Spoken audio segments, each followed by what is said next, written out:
Welcome to Empire Building, the podcast where we talk about building big businesses and even bigger lives. I'm your co-host, Seychelle Van Poel. I'm Sarah Reynolds. I'm Via Williams. And I'm Wendy Papazan. Welcome back to our leadership series. This is part 3 of our 6-part series. And today we're going to be talking about something that actually could be number 1, which is communication. Communication is often an underrated leadership ability and skill. And honestly, it's the most important thing. As the leader, you've got to have the vision. It needs to be communicated clearly. And you have to communicate every single day about the direction and where you want your team to go. And I know I've had a lot of failures in this realm, which is, I don't know if this sounds like you guys, but I've had a conversation with somebody on my team and then promised to relay that information to another key member of that team. And somehow, because maybe back-to-back meetings or just slipped my mind or I didn't have a good system for helping me remember, I just don't communicate that. And so, sometimes as leaders, we're the hub, right? When maybe we shouldn't really be the hub. We're not behaviorally suited for it. I don't know. Do you guys ever experience that? Oh yeah, I fall trapped to that all the time. I feel like every 3 months I need to be reined in this area where I do really great, and then I start falling back to the trap of me making promises in meetings or me being the sort of bottleneck to things going on and forgetting to communicate things or not communicating them correctly. So lots of failures on my end in communication for sure. Yeah, 100%. This is one of my favorite topics. It's kind of a hobby of mine, to study communication over the years. And I think where I fail too, or at least I struggle, I don't know, I fail sometimes, I succeed sometimes, is discerning, what to communicate when, frequency, message, how much detail do I go into, how much do they need to know? Communication in general, both internally and externally, just is a topic that's really important that I find myself, failing forward on a lot and thinking about a lot as a leader. I think this is fantastic. And the other thing, in addition to all of your fails that I can completely relate to, the other one that recently we've had is, like, if you've had several people with you that have grown with you in your organization for a long time, you almost communicate nonverbally. And then you add a new team member that is brand new into the whole dynamic and mix, how to get that person into the flow and into everybody else's cadence, rhythm, style. That's something we're experiencing right now. We've had several of us together for 10, 15, 17 years, and then we have new people we're incorporating in, and reconciling the differences between those communication styles and blending them together has been something that's been really interesting the last several months for us. Well, and ironically for us, the pandemic actually forced us to become better communicators, because I think when you're all sitting in an office together, a lot of chatter goes on and people sort of get in the loop through osmosis. But we put some things in place after the pandemic started. We started using Slack then, which we'd never had before. We started having more detailed weekly leadership meetings that had wrap-up agendas and things like that. So, the pandemic was actually good for us in that regard. Yeah. One of the things that helped us, because we went through the same thing, and because you have, especially like your team, all of your teams like ours, has a strong culture and its own sort of identity and personality. And absolutely. When someone new would come in, they almost felt like the outsider because we were so tight, and so that's when we started hiring in groups to where, to help them create their own, they had their culture people. and so identity. Even if we hire someone, we then onboard, like if we hire them this month, but if they were new, they onboard with the people we're hiring the next month, or to where they feel like they have their people when they're starting to come into the organization. So we definitely went through that as well, Say. That's awesome. So smart. Well, today we're going to go over our 6 steps of becoming an effective leader. And I think we're probably going to do like a second sort of mini episode that's going to be a spin-off of this, which is really our tactical It's our tactical ways that each of us communicate within our team. So make sure to look for that one too. It's not going to be in this episode. It's going to be a separate episode either after the leadership series or maybe we'll do a midweek one. So Sarah, do you want to kick us off?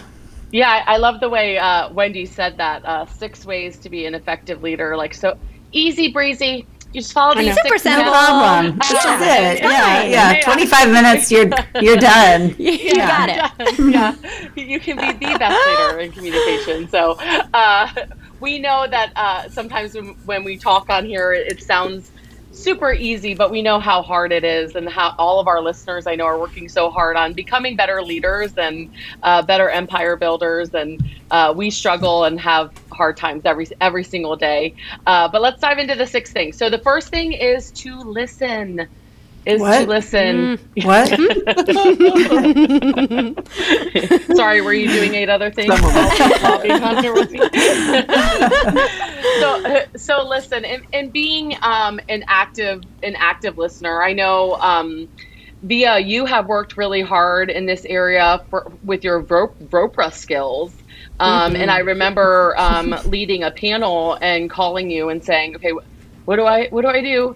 And you talked about, a lot of times when you're talking with someone like on a panel, but this happens every day when you're interacting with your team members and you're in a meeting and you're thinking of the next thing you're going to say or the next question versus actively listening to the other party. So what are some things that you've done Via on that end to be a better active listener?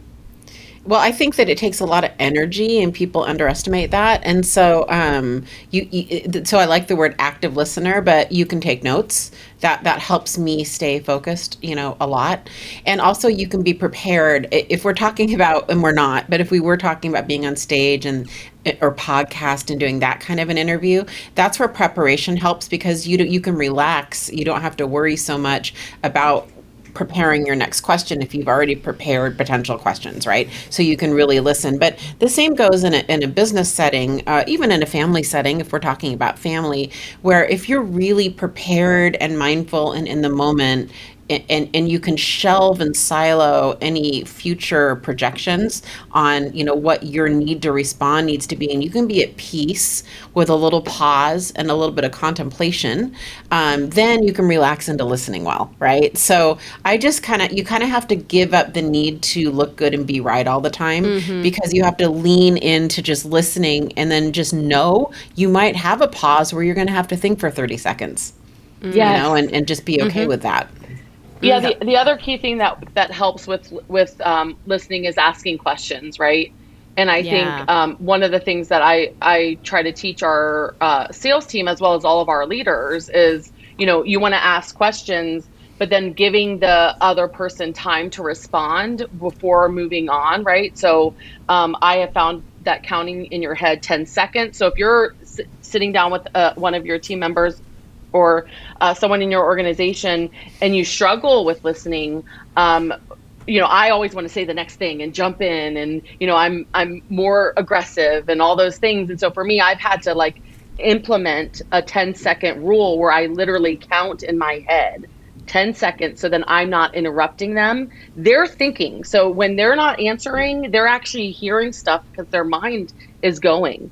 And so that helps with listening, is that little tip on counting 10 seconds to make sure that you're fully involved. I think I love that, Sarah. It's a great nugget. And I think this is especially true for people who have a different behavioral style than you do. So maybe somebody who's on your operations team where they're more process oriented, where they really have to process. Like a lot of us are pretty quick on our feet and quick thinkers and doers. And actually, that's what gets us in trouble. Our thinkers are the ones that actually help us. They save us. And so just understanding that not everybody is a quick processor like you, or maybe you aren't a quick processor, but just understanding that different people have different styles and really allowing for that, because as a leader, everybody doesn't adapt to you, you adapt to them. Right. Yes. And that is what Sarah is talking about, is she is modifying her behavioral style to that of those around her, which is so powerful. One last thing, and we can get into this in the tactics episode, but the concept of acknowledgement and encouraging them to keep talking is also something that I try to do a lot, where you're agreeing with their feelings, but you're not necessarily agreeing with their content. That's not a good way to put it, but where I make sure that I'm like, thank you for sharing. I'm very I try to be anyway. It's purposeful, like it's not natural. Like, but Wendy, thank you so much for sharing that. I can tell this means a lot to you. So it's not me saying like, that's I 100% wrong, or that's or right, disagree. Right. or you're right. Exactly. It's just I try to be encouraging and acknowledge and like motivating them to continue to share. That's good. But yeah, the last thing real quick, and I know we need to move on, but the last thing with listening that I think is important, and again, this is from my failures of I get distracted super easily. So if I see my phone lighting up, if I had to stop wearing the Apple Watch because I didn't know how to even turn off the notifications. It was driving me nuts. I've had to put like fog like stuff on glass because I get so distracted that I'm not paying attention to the person in front of me. Whatever you need to do to eliminate distractions when you are with a team member to ensure that you can actually listen and be present with them is so important in communication. And so I love that this is number one for communication, because it's so important to listen and to be all in when we're having these conversations with our team members. I love that. Well, and that really, when someone feels like you're listening to them, then number two really opens up, which is you can encourage dialogue, right? If someone doesn't feel like you're valuing their input or what they have to say, then they're not going to share their opinion or their thoughts with you. And so when they know you're listening, then the second part is you can encourage dialogue and opening up by letting them know first that they're important, and second, asking for their input. I think too, all of us on this podcast work with and have hired or work side by side with really, really smart, savvy, brilliant people. And so making sure that we're not leading by consensus, but instead leading by encouraging communication and recognizing them and thanking them for their input, like Via gave a great example on that, makes a huge difference when it comes to what somebody wants to contribute to a culture or an organization. And I think another way to do that too, when you're working through communication, whether it's a leadership meeting or a presentation, is to ask open-ended questions instead of yes/no questions. An example of that could be if you're working towards someone who's committing to their goal, right? Instead of saying, "Are you willing to commit to get this done?" maybe asking questions of like, what would hold you back from accomplishing this goal? Or how do you think you could achieve this goal? It's the same buy-in and commitment, but asking it in a way that gets their brain working instead of just a yes/no. And you might discover things that you might not have heard with just a yes/no buy-in instead. Yeah, I think one of the ways that that we do this is by we have shout outs every morning, and then also part of our team meetings is showing appreciation. And I've always found that appreciation will generate more of that behavior more than even like a hardline conversation. So when we want more people to speak up, and this is something I've had to work on because I'm like a do this type of leader, meaning and give clarity on what to do. But then what ends up happening is you don't want people just robots, right? The biggest thing that they bring to your organization is their brain. And so we wanted to encourage people speaking up, like Say was mentioning. And so we started intentionally giving shout outs to those that spoke up. And then that led to others feeling like they had freedom to speak up. I love that. One thing we do in the hiring process actually is set the expectation that we expect you to come to the table with ideas and solutions. And if you come to the table with a problem and you don't have ideas for solutions, I consider that complaining. But if you come to the table with a problem that you see and 2 or 3 ideas that you see for solutions, we love that and praise that. And so I think, too, how you set up the hiring process in your communication cadence makes a big difference as to how people want to show up in your organization. And that's something that's made a big difference for us. That's good, Say. Yeah. Also, asking for feedback. Right? What do you guys have for cadence for getting feedback from your people? Do y'all have anything that you do in particular?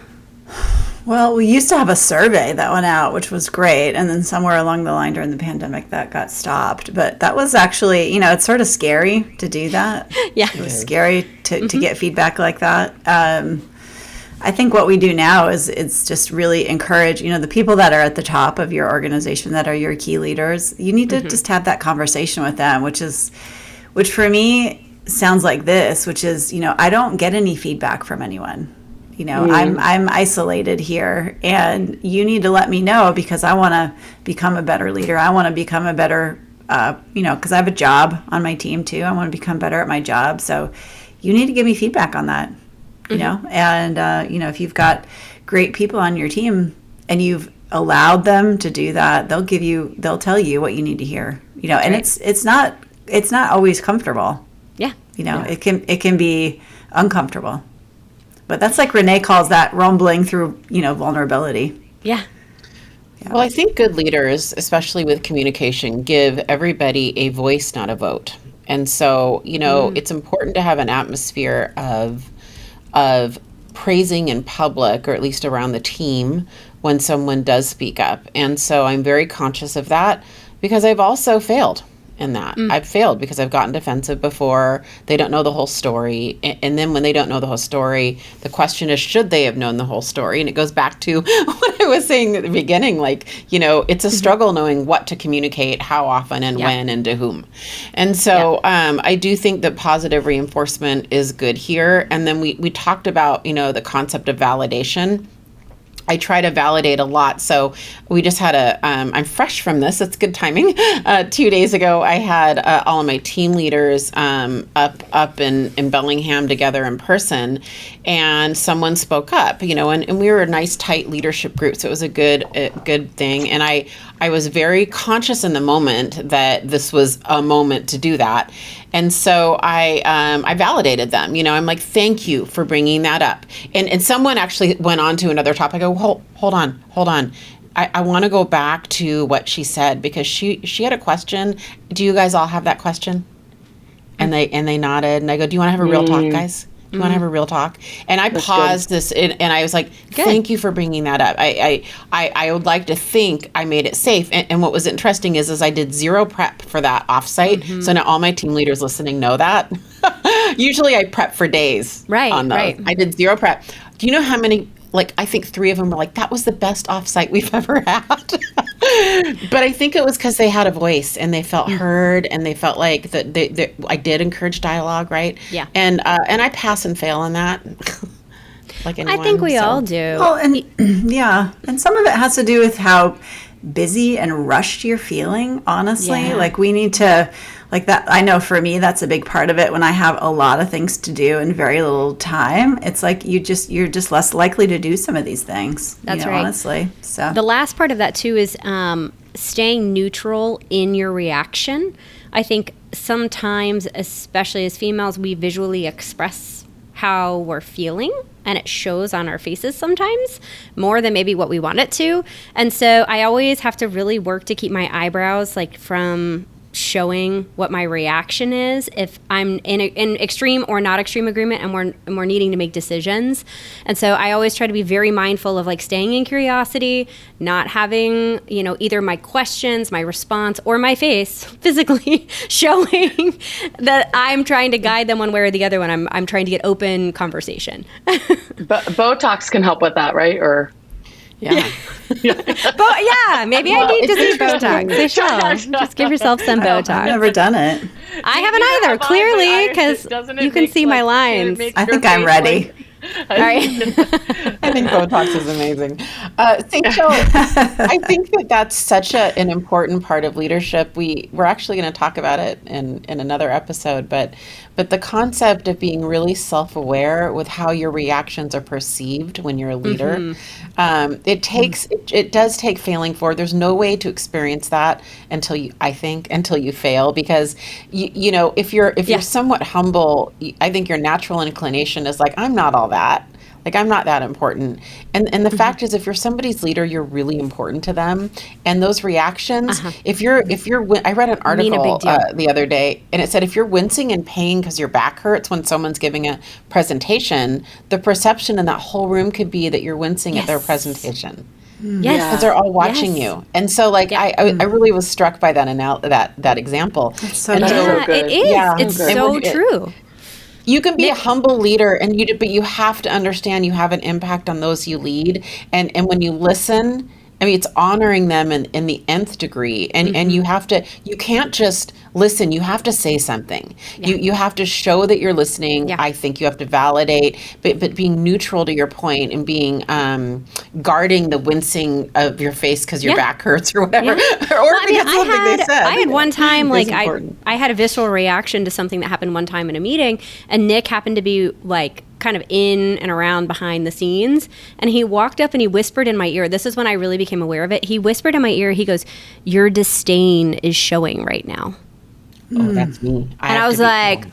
who? If you can tell that, like, and okay. And like from that moment, wow. I have Yeah. really worked to keep it in check, because I never want overexcitement or disdain, for that matter, to show up in a conversation A lot of when it people are doesn't writing that one need down. to. Yeah. Nick, you're Yeah. so wise. He's Shout so out. smart. We'll tell him to make sure I he think- listens to this episode. This for sure is, and I'm saying quieter because this for sure is where I struggle by far the most. And I've had some pretty direct and open conversations with some key leaders in my organization this year, where, you know, my response to feedback or my Sure. response to someone being open does not lead to more people wanting to share, right? Sure. And I started being pretty transparent with my team lately of like, this is my number one prayer every morning is I know I struggle with this, that when someone comes to me, for me not to be defensive, for me not to get like, to help me really listen to what they're saying, not be defensive. And when I told my team that, and my key leaders that, now they know, like, oh, Sarah is aware that she's struggling here. And like, so I want to just encourage those that are listening, if this is something So that's good. hard for you, That's So just, good, it's okay Sarah. to tell your team that, and just say, I'm struggling in this area and I know I need to get better, and I promise you I'm going to get better, but just know I literally pray for this every day that I will get better in it, and I need your help. Versus like, and so just be open with your team. Transparency is always the best answer. Always the best answer 100%. when you're struggling. great. I love that. And we're going to move on to number 3, but I think, Sarah, like, as leaders, we live and breathe it sometimes at different seasons, and we're thinking about it all the time. And it is easy to get defensive because they can't possibly have spent the hours, thinking and meeting and processing and talking about it like we have. And so without all of that context, and they have a percentage of the picture, then it's understandable. And I struggle with it too. That's what I was just referring to. Like, I have to be really purposeful about, making it a safe environment, validating it. So I might go overboard a little bit because I'm overcompensating for the fact that, anyway, I really, really relate to that one. So, okay. So we are going to move on to number 3, which is say what you mean. Say what you mean. So be clear and concise in your communication. Your words matter. They are hanging on your every word.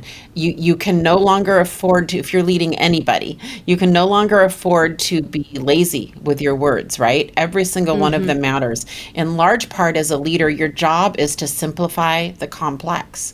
And that is harder to do. I want to use a lot of words. So it takes me more time to use less words. That's like a write that down. Yes. That's it. Yeah. Yeah, it's so true. Yes. It's so Yeah. true. Because what it is if you're using a lot of words, it's you're being lazy. If you write something, it just means you're not going back and taking the time to edit what you want to say. That's really what it looks like. And that's why Hemingway, is so he's so universally loved. It's very sparse prose because everyone can understand it, and he really distills the characters and the plot and everything, and that's very hard to do. Very hard. I think the other thing that goes with saying what you mean, and just being direct in your response to your team and saying what you mean, but also when you say what you mean, I do my best to try to communicate what's in it for them in the conversation with whatever I'm trying to communicate. And so tying it, like, and not just, we discovered we were having some struggles with our ISA department in the last probably month or so. And this is a department that we've had for about over a decade, something that we do, I believe, better than any team in America. But we were struggling. And what we had like an SOS meeting this week. And really what it came down to was we had forgotten to make it about them and their goals, right? So saying what we mean, we were saying what we mean. Like, you got to do this, X, Y, Z, but we were not tying it into this will help you reach your income goal of 100,000, or this will help you get to your first house. Yeah. This will help you. So say what you mean, and then always tie it into what's in it for them, because remember, leadership is serving others. And so we want to make sure that we're always putting what they're wanting in with whatever we're saying we mean. Yeah, I think that I love that, Sarah. And I think that also say what you mean is asking very direct questions, right? I've gotten a lot better at, and I've noticed leaders around me who I've seen grow have gotten a lot better at this too, at just asking direct questions.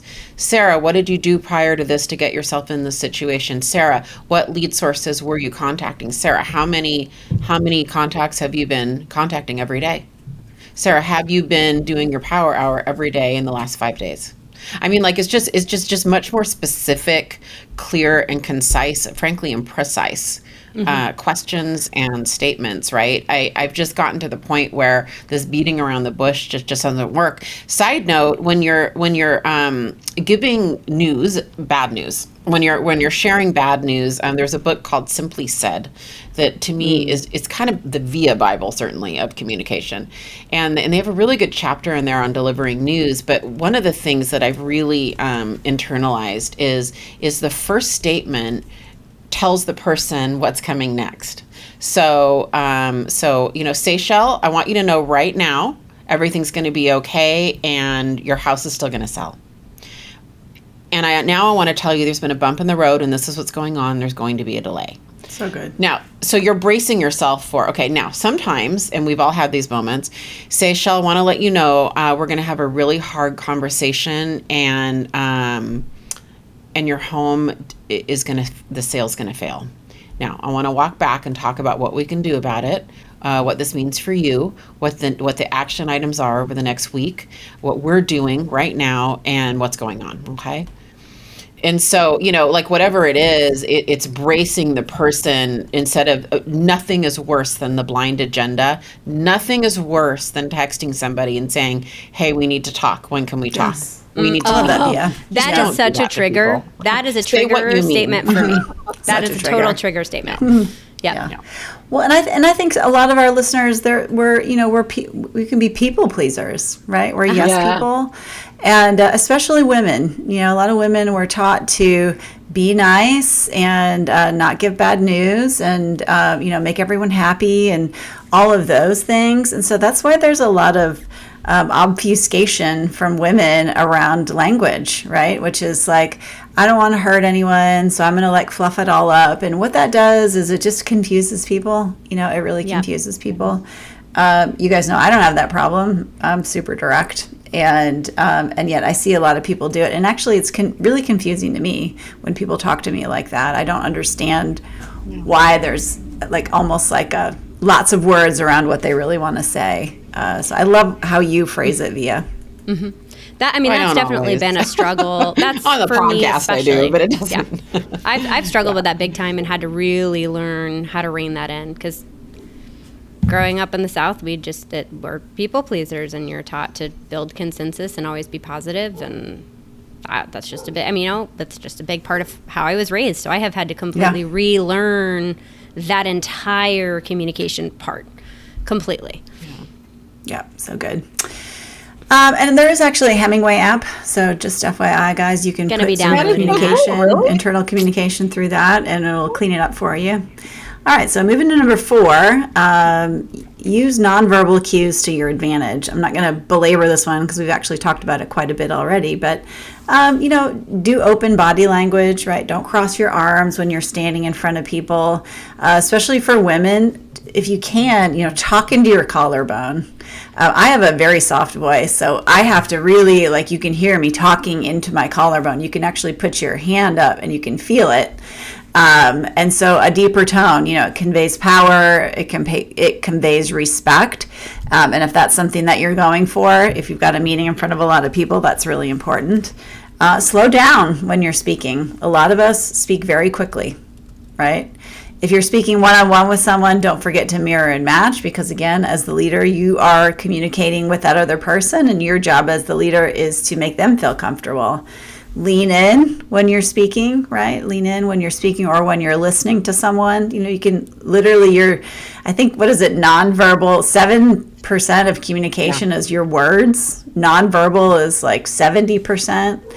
And then you want to watch, Via mentioned this earlier, you want to watch the nonverbal cues of the person listening to you, right? Why is my leader, looking like they're disdainful? Oh, well, my back isn't feeling right? It has nothing to do with you, but you need to be aware of how your nonverbal cues are being perceived by everybody. And I think with that, Wendy, is when you can pick up on their nonverbal cues. Typically if you're paying attention to those, you can pick up if they're not understanding what you're saying. So if they don't have clarity, and I just want to give permission to our listeners to pause at times. And I now pause meetings many times and say, it's seeming like you guys aren't understanding. Can you ask questions? Let's pause and let me hear your questions, because I don't think I'm communicating this clearly, or to help them. So pay attention to their non-verbal cues and be okay with adapting.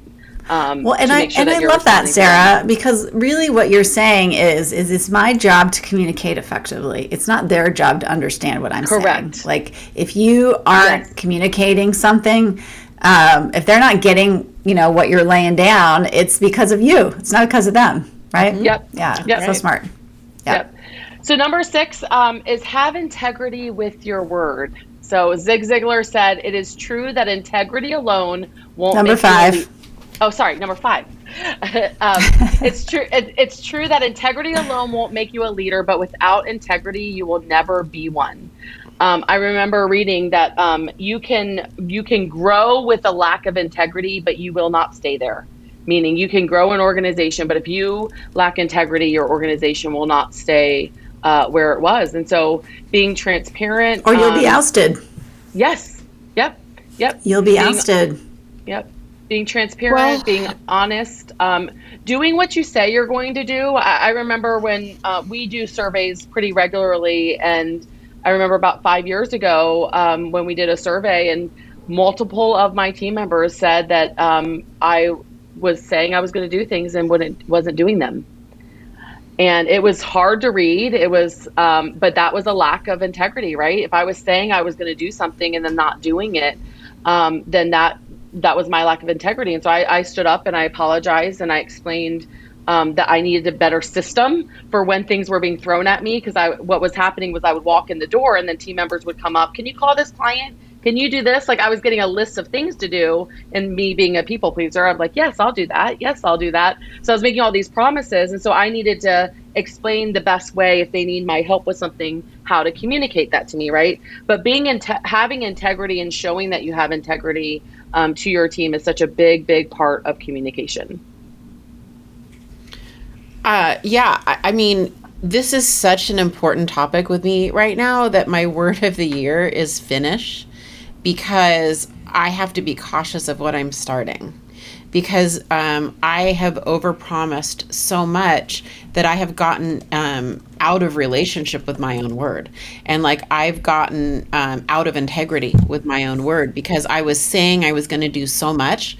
It was clear to me, everybody but me, that it was physically impossible for me to perform on that, right? Mm-hmm. And that erodes trust more than anything, and trust is the foundation of every relationship, right?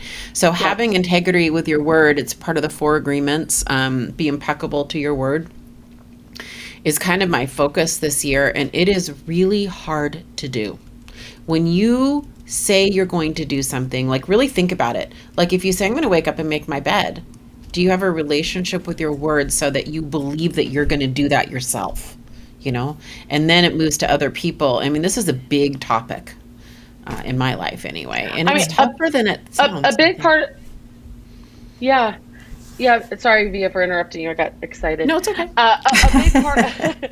A big part of integrity is, your team and people will watch more what you do than what you say, right? So for years, I was saying, make your health a priority, but then I was very clear by looking at me that I was not making my health a priority. That's a lack of integrity there. If we're saying one thing and then our actions say something completely different. And now I'm more like, okay, what do I want my actions to show my team this week? Yes. You look smoking hot, by the way. I You do look smoking hot. Damn, look girl. amazing. I mean, you look So so good. good. So good. Yeah. Like I can barely be on this podcast with you right now. I'm like feeling it. Hot flat. Well, It's I feel amazing, and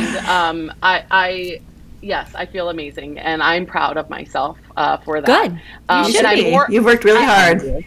I'm proud of. I'm such a better leader in this area with integrity and with my health.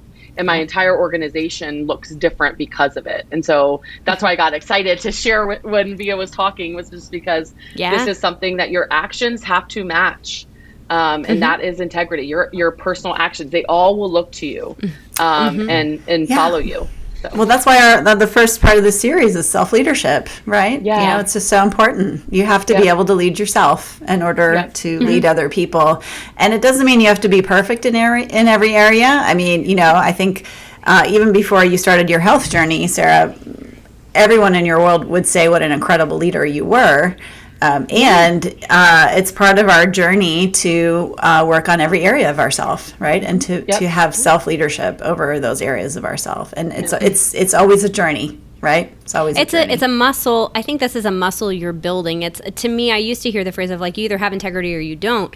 And I think that the older I get, the more I realize it's that you're in integrity in certain areas of your life, and sometimes you're out of integrity in certain areas of your life. And so like good, say. The big one that I have had over the last couple of years is like taking unplugged time away. I was not in integrity with our business. We would take time out of state working from somewhere else, but I would work 6-7 days a week. And so taking that time unplugged off to show our team that is important to have that decompression time, the same as it is to have your really engaged work time. And so I think we talk about the 6 different areas of your life that we're always working on.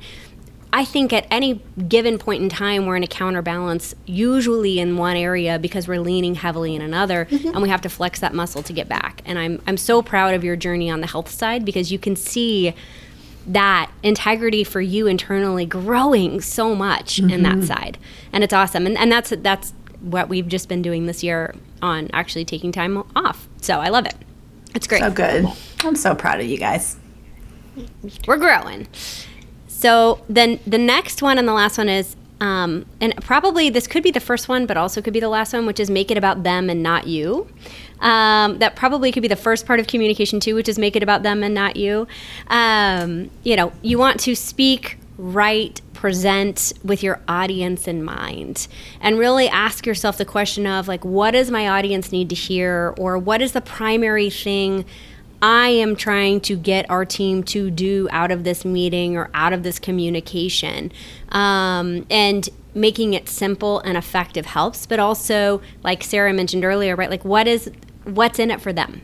What do they need to take away from it, and how this communication impacts them, empowers them, or helps them move the needle in one area or another?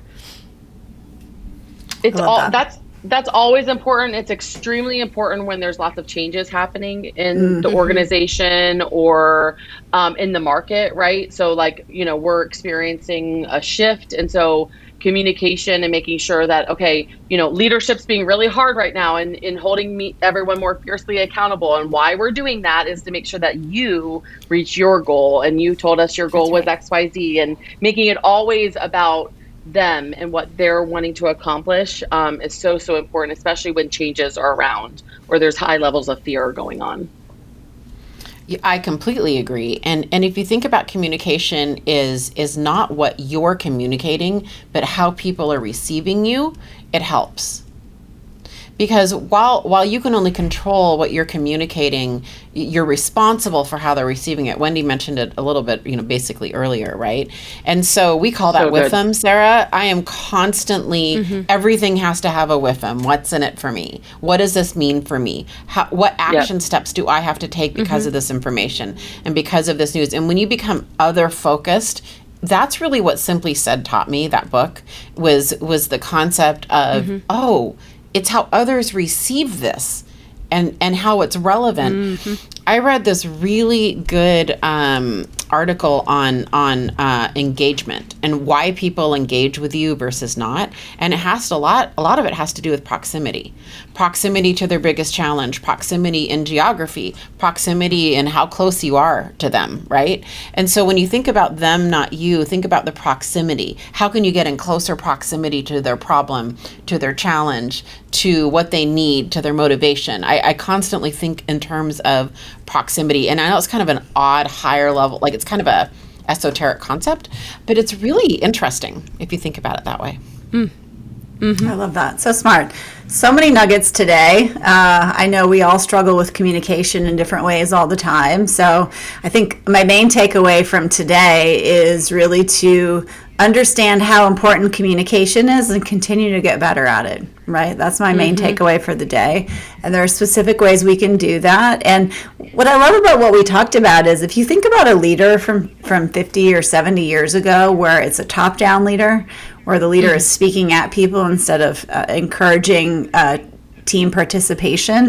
It's a very different kind of leadership is what we're talking about, which is you want to listen to your people, right? You don't want to ever be necessarily the smartest person in the room. The best thing about, what did you say, Sarah? The best thing about your people is their brains, right? That's you're there because together everyone achieves more. Everybody has a different perspective. So you want to listen, and then you want to encourage dialogue, right? It's not enough just to listen, but you have to encourage everyone to speak up and participate and share and understand that different people are going to give you that information in different ways and at different times.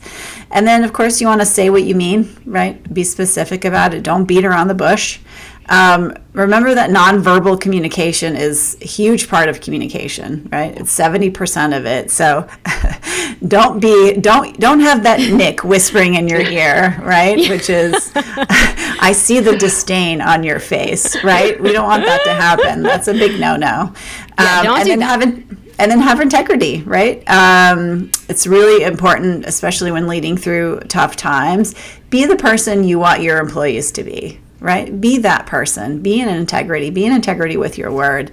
And then the final one is make it about them and not about you. Zig Ziglar, I think, is the one who said, if you help enough people get what they want, you can have everything you want in this world. And that's truly the definition of leadership.